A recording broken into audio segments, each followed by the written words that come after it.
Et on se retrouve pour le résumé du SmackDown du 20 février. On est parti. Et on commence ce SmackDown avec Cody Rhodes qui est sur le ring. Il n'a pas le temps de parler car Jacob Fatu vient l'interrompre. Jacob Fatu lui dit que sans l'aide de Drew McIntyre la semaine dernière, c'est lui qui allait dans l'élimination Chamber. Et si Jacob Fatu est là, c'est pour bousiller Drew McIntyre. Nick Aldis nous dit qu'il n'est pas là. Mais en fait si, le bougre il est dans les loges. Et puis après, nous avons un match entre Libra Dragunov et Tama Tonga. Et grâce à l'intervention de pratiquement tous les MFT, c'est Tama Tonga qui gagne. Après le match, Solo Sikoa nous fait une petite promo, mais Libra Dragunov l'attaque. Il se fait calmer par les MFT. Et nous avons l'intervention de Matt Cardona et d'Apollo Crews pour le save, mais les deux se font aussi éteindre. En parlant d'éteindre, toutes les lumières se coupent. Et l'oncle Heidi apparaît sur l'écran pour défier Solo Sikoa en 1-1 dans un match. Bon, on va skipper tous les segments avec Jet Cargill car je les ai vraiment trouvé pourri. Le seul truc cool, c'est le face-à-face qu'on a eu en 2-2 avec Charlotte Flair. En parlant de Charlotte Flair, elle va combattre. Avec elle dans le ring, nous avons Nia Jax et Canadian. Et d'ailleurs, on a eu un très bon match. Et la WWE m'ont surpris car c'est Canadian qui remporte le match. Et donc, on la verra à Elimination Chamber.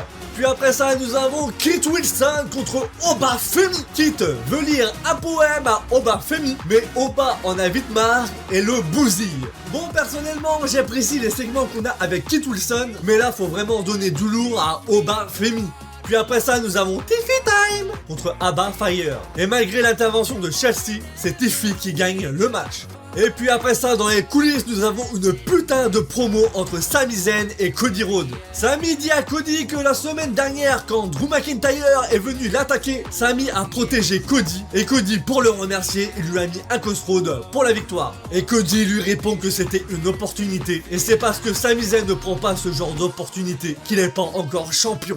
Oh! Ah ouais, si vous n'avez pas vu le segment, allez le voir, il est pépite!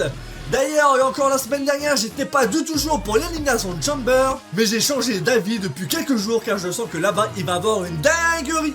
Puis après ça, nous avons un match entre Kit Wilson contre Damian Priest et Carmelo Hayes pour intégrer l'élimination de Chamber. Et là aussi, on a eu un putain de match. Et c'est Kit Wilson qui ira dans la cage. Puis après cela, nous avons Mami contre Julia. Et c'est Mami qui gagne par disqualification. Après cela, elle se fait dézinguer, mais Io vient faire le save. Et on est parti pour le main event de ce soir entre Aleister Black et Randy Orton. Nous avons un bon petit match entre les deux jusqu'à ce que Drew McIntyre envoie Randy Orton faire dodo. Cody poursuit Drew McIntyre. Pendant ce temps-là, Aleister Black en profite pour faire son finish pour la victoire. Et donc voilà pour le résumé de SmackDown. Abonnez-vous à ma chaîne car la semaine prochaine il y a plein de vidéos qui sortent. C'était Savi. Allez, peace.